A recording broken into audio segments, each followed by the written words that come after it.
জননায়ক সুভাষচন্দ্র বসু এসে উপস্থিত হয়েছিলেন আমাদের এই তুলিন গ্রামে এবং সেই সময় তুলিনবাসীর কাছে আহ্বান জানিয়েছিলেন আদেশ বিরোধী লড়াইয়ে ইংরেজের বিরুদ্ধে গর্জে ওঠার জন্য। আজকে তার আশার সেই পূর্ণ স্মৃতিকে স্মরণ করে আমরা তার যে সভাস্থল আদিশোনালা দুর্গাবন্ধের প্রাঙ্গণ সেখানে স্মৃতি ফলকে শ্রদ্ধা জানিয়ে তুলিন অঞ্চল সুভাষচন্দ্র বসু স্মৃতি রক্ষা কমিটির পক্ষ থেকে আয়োজিত এই পদযাত্রা। এখন আবারও ফিরে যাচ্ছি হাটবাগানের নেতাজি মূর্তির কাছে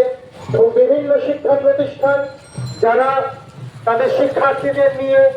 এই পদযাত্রায় অংশগ্রহণ করেছে সেই শিক্ষা প্রতিষ্ঠানগুলির শিক্ষার্থীদের দেশত্ববোধক সাংস্কৃতিক অনুষ্ঠান